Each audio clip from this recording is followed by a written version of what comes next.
Guerra interior. Nas batalhas íntimas se inflamam os egos resistentes do orgulho e do egoísmo. O flanco aberto é invadido pelo descaso de si mesmo, buscando respostas nas trincheiras externas das opiniões alheias. Entre uma batalha e outra, as perdas evolutivas são tamanhas, onde o homem velho insiste em retornar tomando conta de todo o quartel íntimo. Na guerra interior fomenta a vontade de sair da escuridão das bombas dos crimes e dos tiros contra o maior patrimônio terreno, o próprio homem. Combatei, pois, o combate que não tem reprovações, mas também não tem o aplauso dos outros homens, mas tem as condecorações heróicas de um combatente que combate para o seu próprio bem e para o bem dos outros.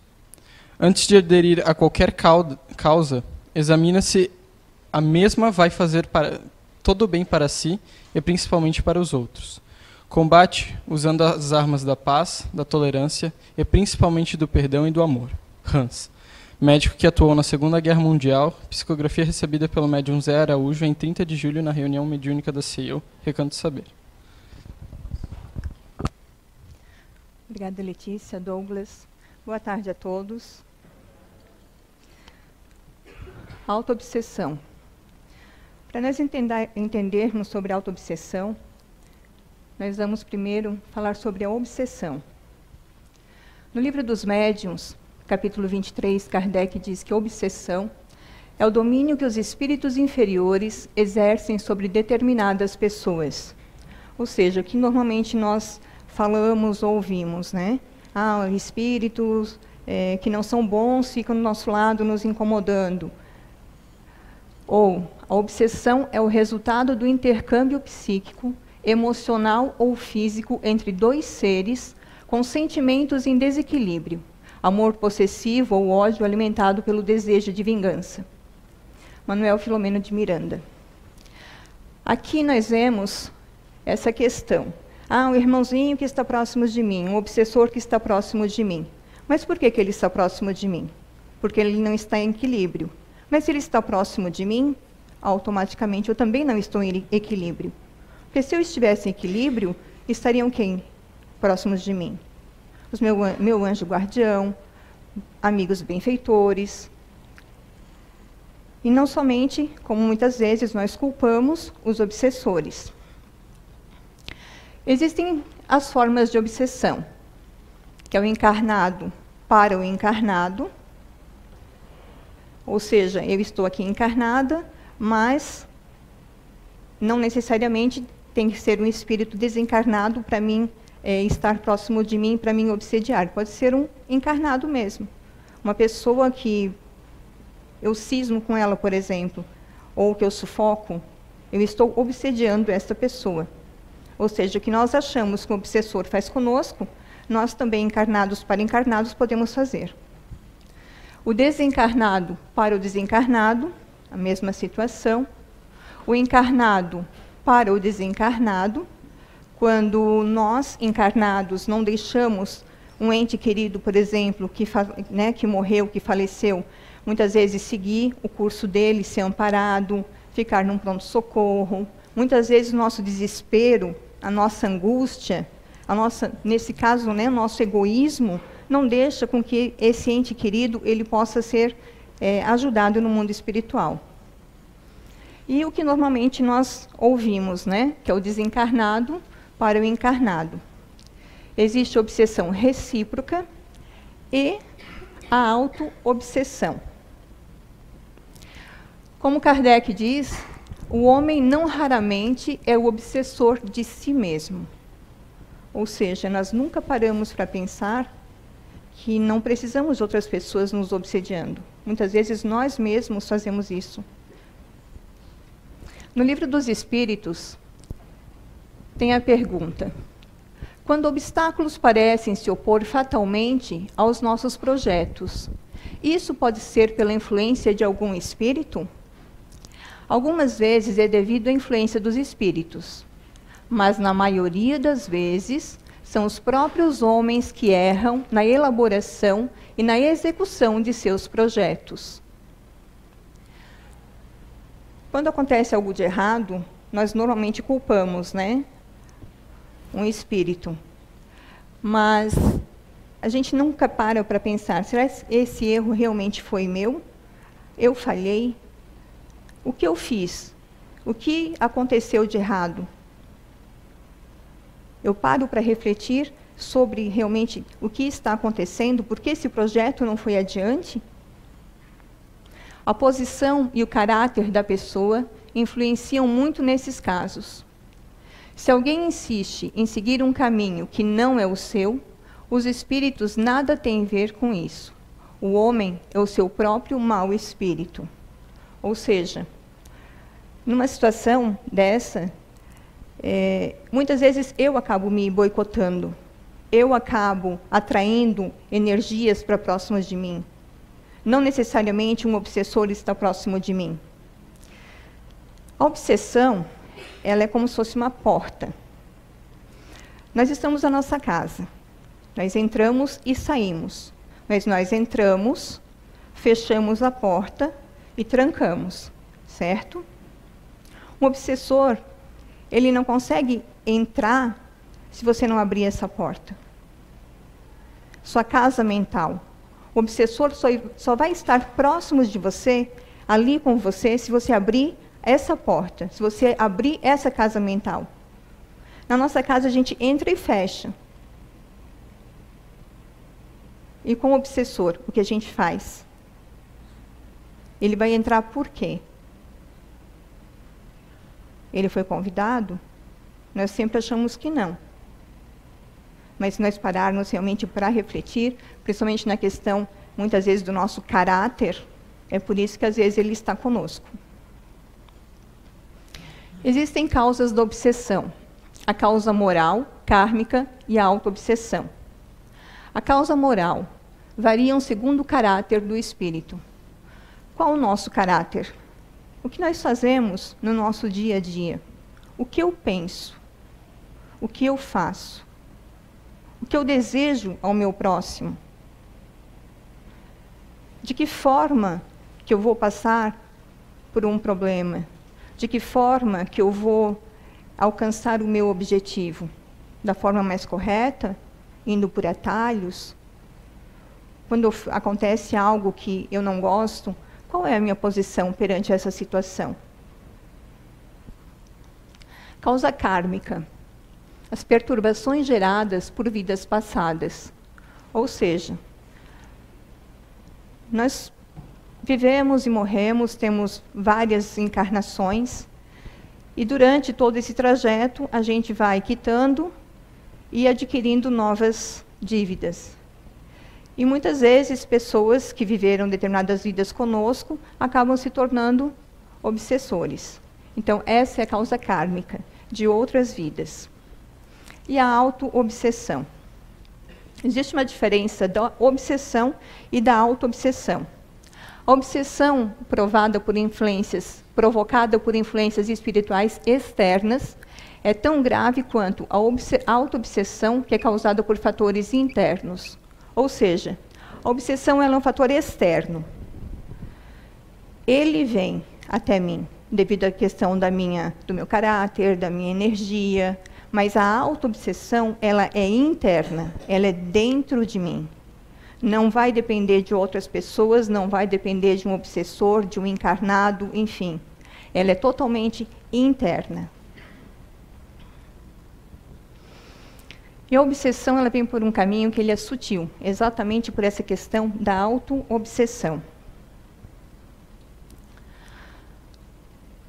Na auto-obsessão, a mente da pessoa se encontra em uma condição doentia, semelhante às neuroses.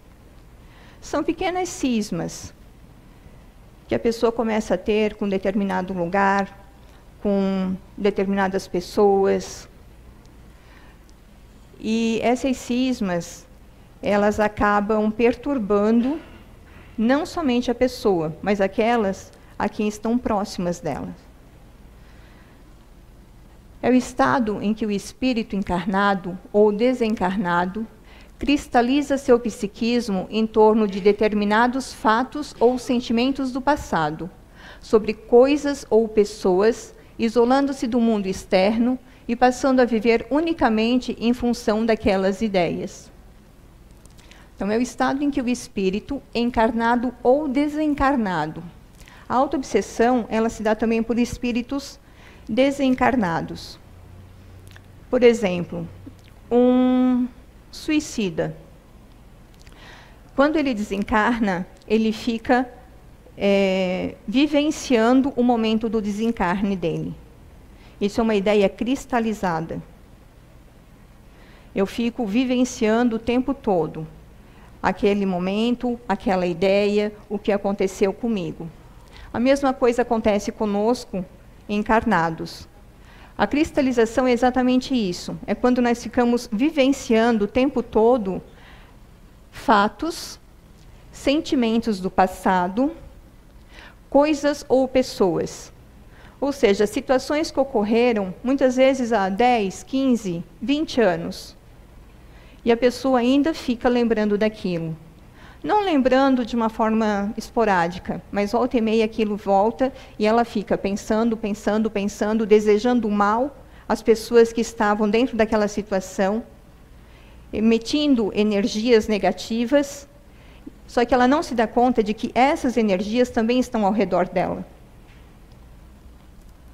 André Luiz usa a expressão monoideia para se referir a uma situação gravíssima de ideia fixa. O espírito fica aprisionado a um único pensamento. Essa é a questão da cristalização, né? Eu tenho uma monoideia, eu cristalizo, eu fico somente pensando nela. Mono, uma única ideia. É a mesma questão da cristalização.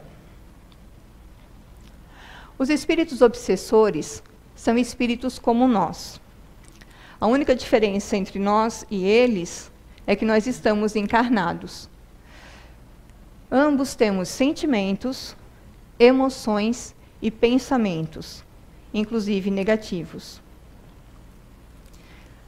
Todos nós somos espíritos. A nossa diferença, como a gente acabou de ver, é que nós estamos num corpo físico, estamos encarnados. E muitas vezes nós esquecemos, passamos a vida não lembrando que um dia a gente vai deixar o corpo, que a gente vai ser um espírito desencarnado.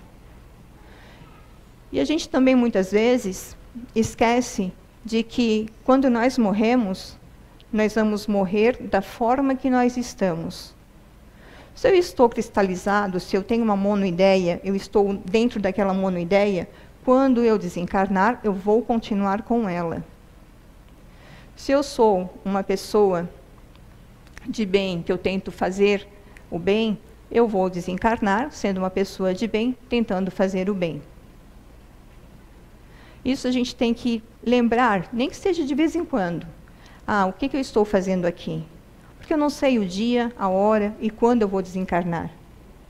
Muitas vezes a gente diz, depois eu penso em mudar, ou depois eu faço isso. Muitas vezes a gente acha que a gente é eterno, e a gente não é. Eu posso estar aqui agora, daqui a 5 minutos eu desencarno, aí a Letícia continua a palestra. Mas é uma realidade, não é? Nós estamos aqui agora, a gente não sabe o que vai acontecer daqui 1, 5, 10 minutos, 5 anos, 10 anos. A gente não sabe o que vai acontecer. Quando pensamos, irradiamos vibrações ou ondas que se propagam ao nosso redor. Emitimos pensamentos e, ao mesmo tempo, captamos pensamentos, e cada qual atrai os pensamentos que se assemelham. Energia boa atrai energia boa. Energia ruim atrai energia ruim. Quando se fala em a questão da vibração ou das ondas que se propagam, nós estamos falando no todo. Como o pensamento é energia, a energia faz parte de tudo. Então, todos os pensamentos bons e pensamentos ruins, eles estão girando, eles estão espalhados. Independente do local que eu estou, esses pensamentos eles vão se afinizando comigo, devido à minha vibração, de como eu estou. Se eu estou bem, eu automaticamente vou atrair pensamentos bons desse todo. Se eu estou mal, automaticamente eu vou atrair pensamentos ruins para próximos de mim. É a questão realmente da energia, né, os pensamentos que se assemelham. E aí entra a questão da monoideia. Quanto mais força eu der para esse pensamento, mais fixo ele vai ficando na minha mente. Quanto mais eu alimento ele, mais ele vai se cristalizar. Não é assim que acontece? Se você vai alimentar... Vamos pegar uma criança. Você alimenta a criança, certo? Ela não vai ficar fortalecida? Ela não vai ficar uma criança saudável? É a mesma coisa com os nossos pensamentos. Se eu alimentar, ele vai aumentando. Só que, infelizmente, nós acabamos alimentando esses pensamentos sempre da forma errônea, digamos assim. Porque eu estou, muitas vezes, nem me percebo no meu dia a dia, pensamentos negativos que eu acabo tendo, e eles vão se tornando cada vez mais constantes, e muitas vezes eu não percebo. E eu vou alimentando isso, eu vou alimentando esses pensamentos. Lembrando que minha vibração alimentando, nós temos todas as outras vibrações ao nosso redor, que pela questão da sintonia, vão estar se unindo cada vez mais. É por isso que se torna tão forte essa questão da monoideia. Quantas vezes nós esquecemos da nossa origem, que tivemos a oportunidade de reencarnarmos para sanar os nossos desequilíbrios? Ao invés disso, nos depreciamos, nos vitimizamos e olhamos somente os nossos defeitos. A gente muitas vezes reclama da vida, né? Principalmente quando nós estamos nessa fase de pensar coisas ruins, não ver as coisas boas que nos acontecem no nosso dia a dia. Muitos chegam ao ponto de dizer: por que eu estou aqui? Por que eu não morro? É muita ingratidão. Porque enquanto do outro lado nós temos tantos irmãos esperando para reencarnar, esperando uma chance para tentar quitar um pouco dos débitos, desses desequilíbrios, nós estamos aqui, muitas vezes reclamando, não olhando a chance e a oportunidade que estamos tendo de nos melhorar, de tentar sanar, de tentar nos equilibrar. Não damos o valor devido à vida e à encarnação que nós temos muitas vezes. Ou simplesmente, mesmo, mas eu não faço isso. Mas quando você simplesmente é omisso na sua vida, simplesmente deixa a vida me levar, a vida leva eu, tem até uma música, né? O que eu estou fazendo? Estagnado? Não estou fazendo nada? Então, por que eu estou aqui? Eu tive a chance, a oportunidade de estar aqui. Então, vamos fazer valer a pena essa chance, essa oportunidade, porque tem tantos irmãos do outro lado querendo estar aqui no nosso lugar. E quantas vezes nós mantemos uma conduta, um comportamento obsessivo, querendo algo, alguém, que nem sempre vai ao encontro da nossa missão evolutiva. Isso é auto-obsessão. Um comportamento obsessivo querendo algo ou alguém. A gente sempre comenta aqui a questão do dia a dia, né? Querendo algo. Eu quero uma casa. Mas eu quero aquela casa. Eu não quero qualquer casa, tem que ser aquela casa. E eu começo a alimentar, sempre lembrando que é uma questão de alimentar os pensamentos. Eu começo simplesmente a ficar querendo aquilo, querendo, e acabo esquecendo de que eu tenho uma casa, de que eu tenho aonde morar, de que eu não estou na rua. Porque eu não lembro de agradecer. Eu lembro de ser egoísta e de querer mais. Eu quero aquela ali, eu não quero outra, eu quero aquela. E muitas vezes nós fazemos isso com as pessoas também. Eu não quero aquele marido ou aquela esposa. Eu não quero aquela pessoa para compartilhar a vida comigo. Eu quero aquela ali. Aí você começa a vivenciar com aquela pessoa. E você percebe que ela não é aquilo que você imaginou, aquilo que você criou. Porque muitas vezes nós criamos a pessoa dentro da nossa mente. E a pessoa muitas vezes não é aquilo. Só que a gente continua batendo o pé e dizendo, não, eu quero essa pessoa, é com ela que eu vou ficar, não importa o que eu tiver que fazer. Muitas vezes eu estou sofrendo, porque aquela pessoa às vezes nem quer estar comigo, ou ela está comigo por uma obrigação, e você continua batendo o pé, ficando muitas vezes num relacionamento que está sendo ruim para ambos, e principalmente para você, que está com aquela ideia cristalizada, que não consegue enxergar mais nada e ninguém.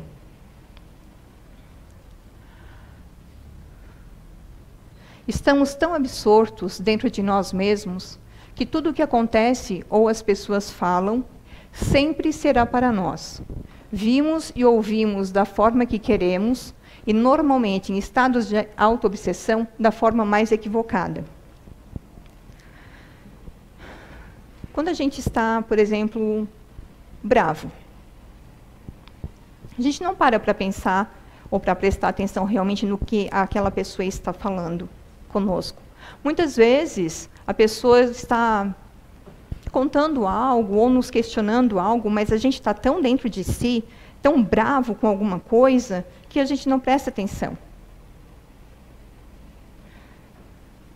Isso é só um pequeno exemplo de como, às vezes, a gente se perde dentro da gente mesmo. Aconteceu alguma coisa. Eu cheguei no meu trabalho e 2 amigos estavam conversando, rindo sobre determinado assunto que estavam conversando. Eu passei por eles. Eles estavam rindo de mim? É assim que começa a questão da autoobsessão. Eu começo a cristalizar pensamentos, e pensamento negativo atrai pensamento negativo. Então eu começo a entrar num desequilíbrio. E esse desequilíbrio é exatamente isso que acontece. As pessoas falam, sempre será para nós. A Letícia está conversando com o Douglas, mas ela mandou uma indireta para mim. O assunto não tinha nada a ver comigo. Mas tudo eu vejo como sendo para mim. Vimos e ouvimos da forma que queremos, exatamente essa mesma questão, e normalmente em estados de autoobsessão.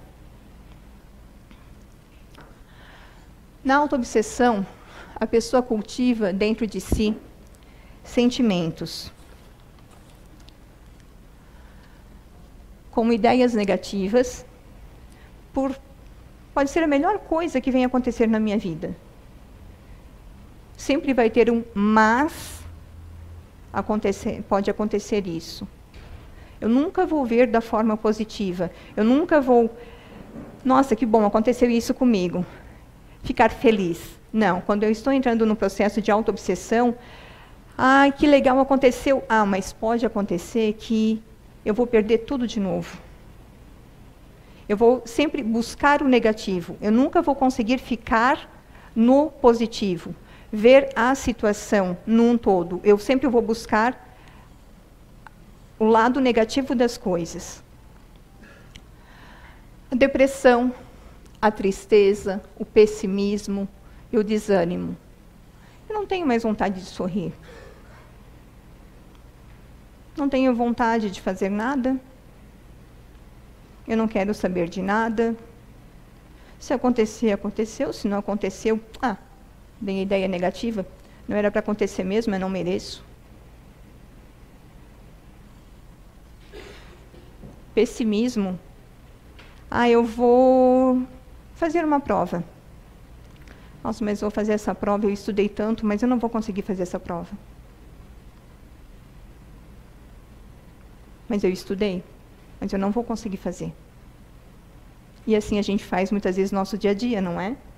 Pelas provas morais que passam no nosso dia a dia, a gente deixa o pessimismo tomar conta.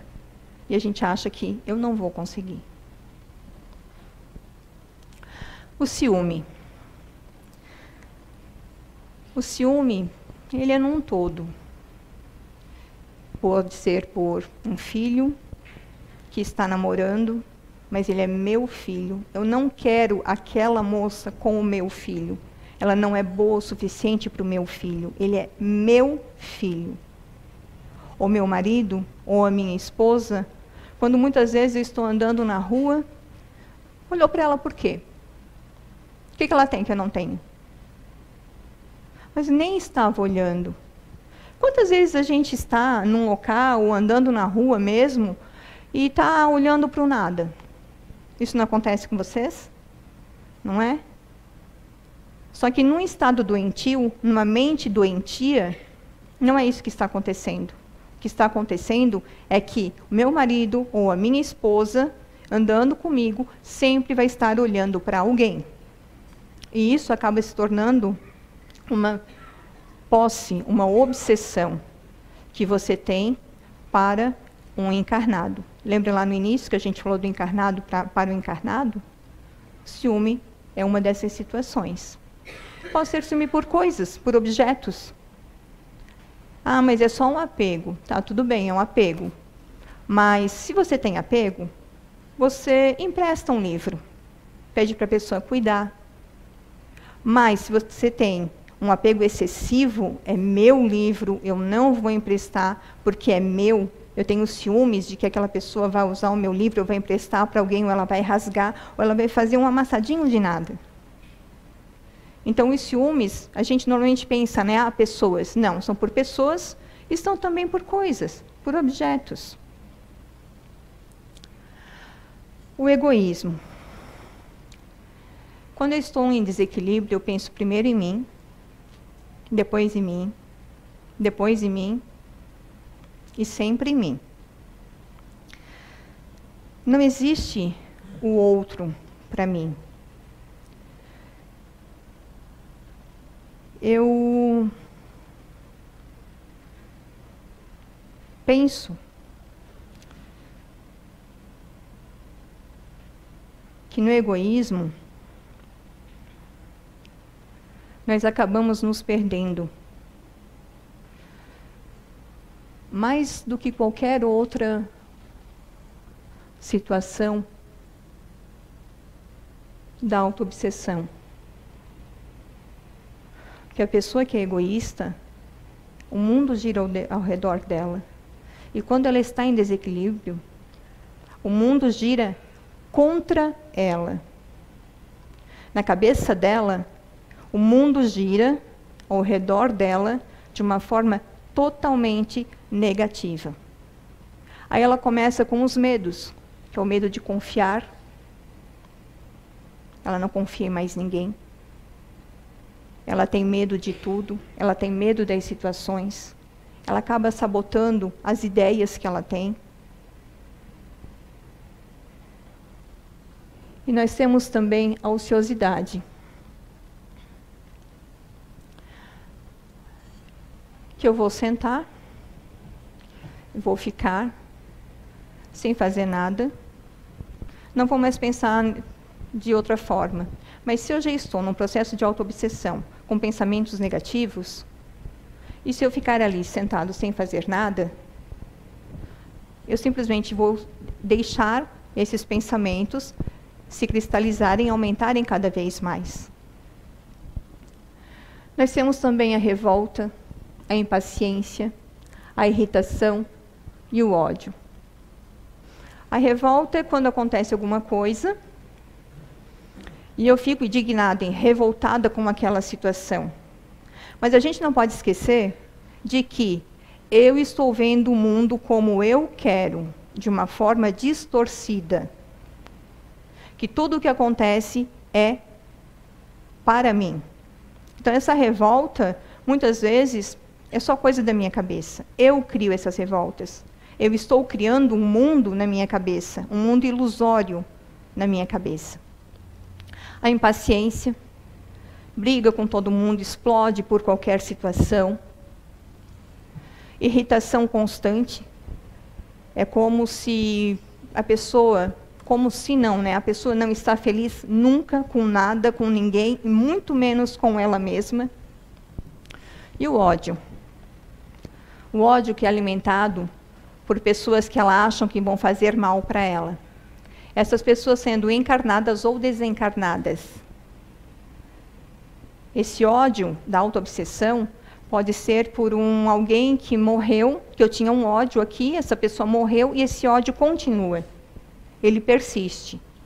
O ódio não necessariamente, ou desses sentimentos, não necessariamente somente nós encarnados para encarnados. Pode ser nós encarnados também para os desencarnados. Isso não quer dizer que não seja uma autoobsessão, porque é a monoideia, é aquele pensamento cristalizado em nós, é interior.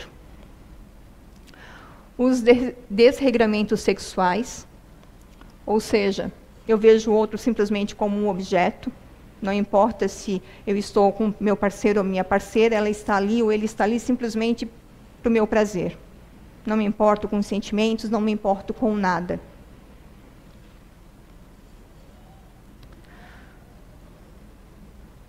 Faltou alguma coisa? Alguém lembra? O orgulho? Ah, o orgulho. Eu deixei ele por último, isso aí. Pois é, o orgulho. O pai de todos os outros vícios. Muitas vezes, quando eu estou num processo de autoobsessão, e eu começo a perceber de que as coisas não são bem assim, de que eu estou vendo as coisas de uma forma equivocada, de que as coisas podem mudar. E muitas vezes eu continuo nessa questão da autoobsessão exatamente pelo orgulho. Como é que eu vou chegar para a pessoa e vou dizer para ela que eu entendi de outra forma?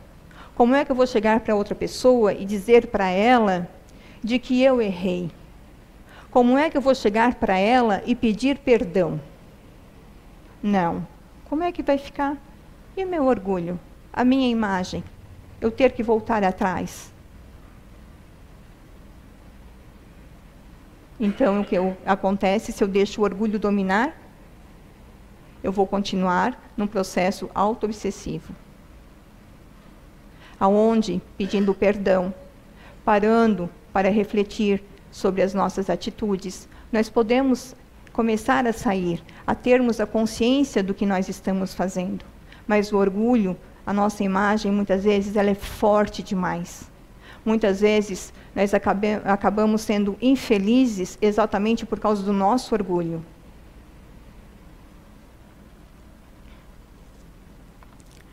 São pessoas voltadas para si mesmas, preocupadas excessivamente com doenças, hipocondríacos. Sabe aquela pessoa que sente uma dor e vai no médico? O médico diz que não tem nada. Aí daqui a pouco ela sente uma outra dor. Aí ela vai nesse médico novamente com outra dor. Faz os exames, não tem nada. E assim vai sentindo uma dor, vai no médico, não tem nada. Vai sentindo outra dor, vai no médico, não tem nada. Muda de médico, com as mesmas dores, também não tem nada. E aí acaba, muitas vezes, até discutindo com o médico, né? Não, mas eu sei porque o corpo é meu, eu estou sentindo isso. O senhor tem que me dar alguma coisa. E muitas vezes, existe o médico que vai dizer, não, o senhor não tem nada. E vai ter aquele que vai dar alguma medicação paliativa. Porque a pessoa volta tanto, a pessoa insiste tanto, que na cabeça dela ela tem aquilo, ela sente aquela dor. Não é algo... Lembra que eu falei da questão da ilusão? Eu começo a criar um mundo dentro de mim. Eu também começo a criar essa questão das doenças dentro de mim.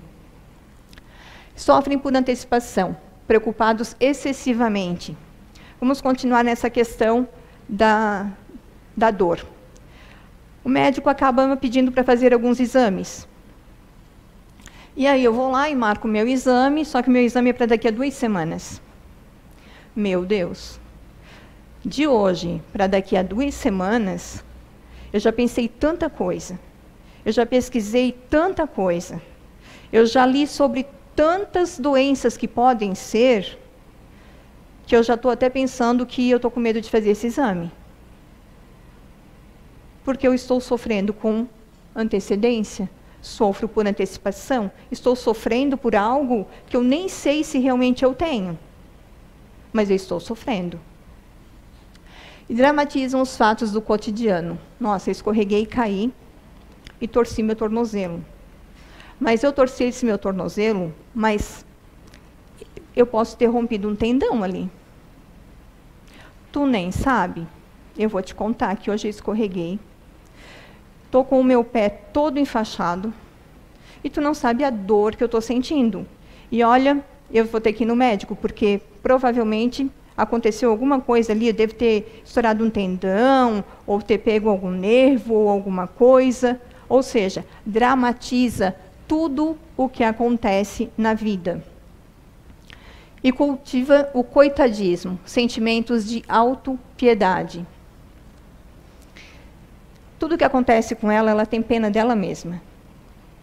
E tudo isso que nós estamos falando, a pessoa, ela está trancada dentro de si mesma. Por isso que é a autoobsessão. Ela está trancada dentro dela própria. É interno. E eu começo a viver essa vida que eu estou vendo, eu começo a viver essa vida ilusória que eu criei dentro de mim. Ela se sente tratada de forma injusta pela vida, ressaltando negativamente o modo de ser das pessoas, das coisas e de si mesmo. Ou seja, nada de bom acontece. Nem com ela, nem com as pessoas, com nada. Com ninguém, tudo ela vê o negativo. Nada é bom.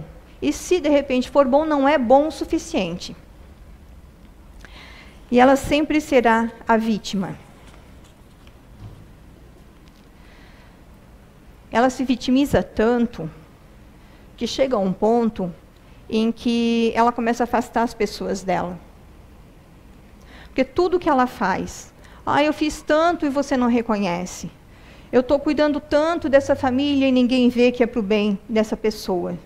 Mas, na verdade, ela está se metendo na vida da pessoa. Ela está se metendo, muitas vezes, na vida de um casal, ou no relacionamento de um filho, dos ciúmes. Só que ela se vitimiza. Eu sou a coitada. Eu tento ajudar. Eu tento fazer. Só que ninguém está vendo dessa forma. As pessoas acham que eu sou injusta. E ela vai criando isso, e dentro da cabeça dela é uma confusão mental muito grande. Porque ela acha que é certo o que ela está fazendo, e ela não entende por que ela fazendo tudo isso, as pessoas se afastam cada vez mais dela.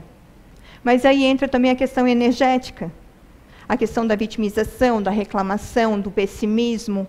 Quem gosta de ficar próximo de pessoas assim? Ninguém gosta, né? É tão bom quando a gente chega, tem uma pessoa sorrindo, conversando. Em vez de você se encontra uma vez, a pessoa está reclamando, se vitimizando. Aí você encontra novamente a mesma situação, encontra de novo a mesma situação. Quando a pessoa chega pela quarta, quinta vez, você acaba, opa, peraí, eu tenho que sair. Né? Passa pelo outro lado da rua, porque ninguém quer ficar próximo às pessoas que reclamam o tempo todo, que culpam os outros o tempo todo, que nunca é ela, ou é ela quando ela é a vítima.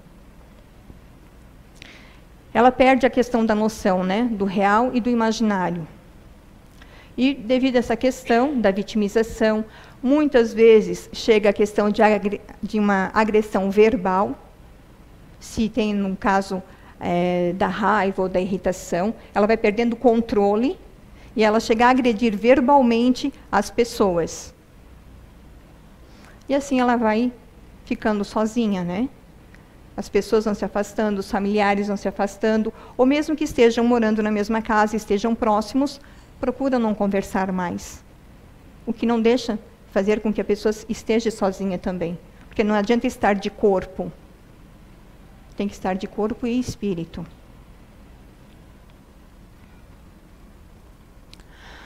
Como se libertar da autoobsessão? Bom, não existe uma receita de bolo. O André até falou isso na quarta-feira, né? Não existe receita de bolo. A gente muitas vezes quer tudo pronto, né? Como é que eu faço para isso? Não existe. Cada um aqui é único. Cada um tem uma vivência desta encarnação, vivência de outras encarnações. O que é bom para mim pode não ser para vocês. O que é bom para vocês pode não ser bom para mim. É que nem um remédio. Um remédio de gripe, às vezes faz efeito em mim, não faz em vocês. Às vezes faz efeito em vocês, para mim não faz nada, ou me deixa pior. E a vida é assim. Não existe, faz isso porque funcionou para mim. Não.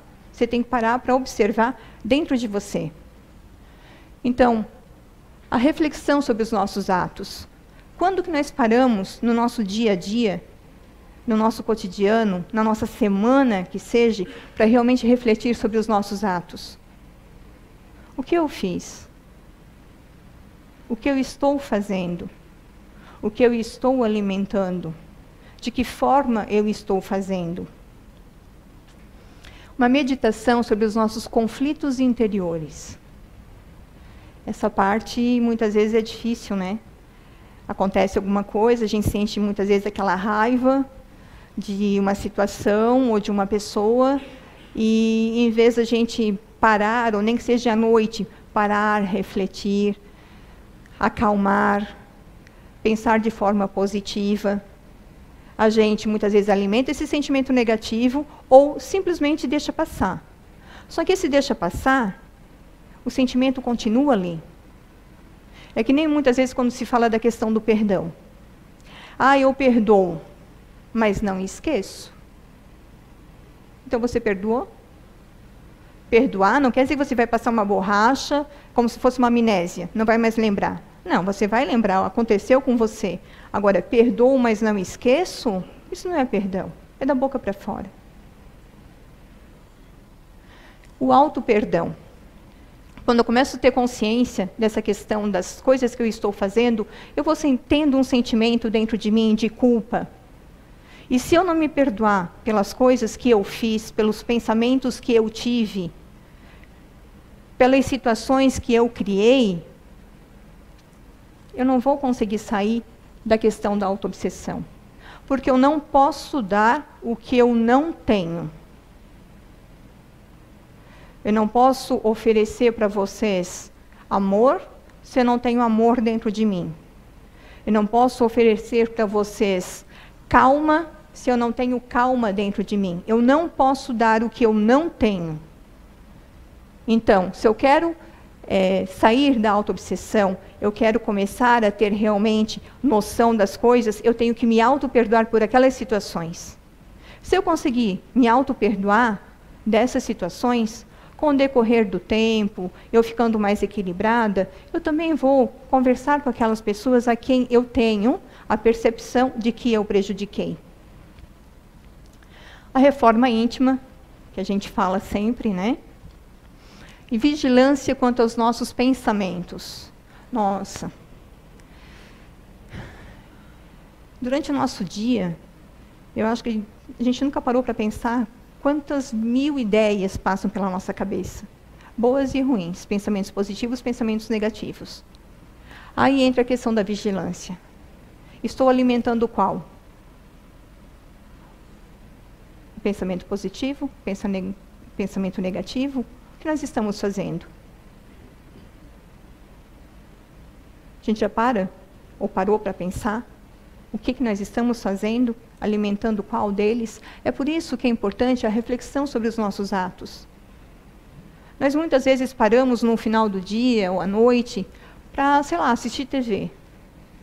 Vai para a cama 5, 10 minutos antes e faz uma autorreflexão do seu dia. O que eu fiz hoje que realmente me chamou a atenção? Que ficou, ou o que eu fiz ali que ficou entalado na minha garganta? Aquela pessoa que me falou uma coisa e eu fiquei chateada com ela, ou magoada, ou melindrada, enfim. Em vez de guardar aquilo, não, se liberte desses pensamentos. Pare, pensa, reflita. Quando nós nos libertamos desses pensamentos e quando nós perdoamos, o maior beneficiado somos nós. Não é a pessoa que é perdoada. Nós nos beneficiamos com isso. E a vontade. Principalmente a vontade. O próprio Livro dos Espíritos, se eu não me engano, fala sobre a vontade. é o que falta em nós, espíritos, a vontade. A vontade de mudar, a vontade de fazer melhor, a vontade de fazer diferente, a vontade de desligar a TV 10 minutos antes, ir para a cama e ter a vontade de fazer uma reflexão sobre o nosso dia. A vontade de dar o primeiro passo, o segundo, o terceiro, e aí vai se tornando mais fácil. A gente faz higiene na nossa casa, não faz? A gente faz a higiene corporal, não faz? Então, por que a gente não complementa também com a higiene mental? Vamos higienizar a nossa mente. Vamos limpar os pensamentos nocivos, os pensamentos negativos. Vamos tentar nos tornarmos pessoas melhores. Não vai ser um dia. Não vai ser 2. É algo que vai ser construído dentro de você.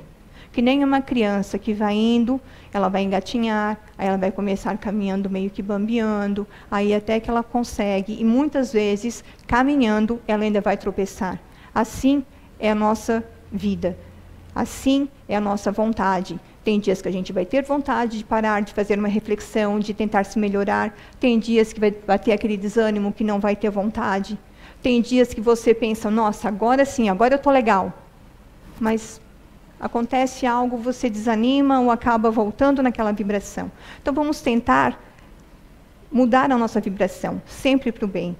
Se nós levarmos as nossas vidas com a força de pensamento, com a fé que nós temos nas coisas ruins, nós colocarmos toda essa energia nas coisas boas, nossa vida vai mudar totalmente.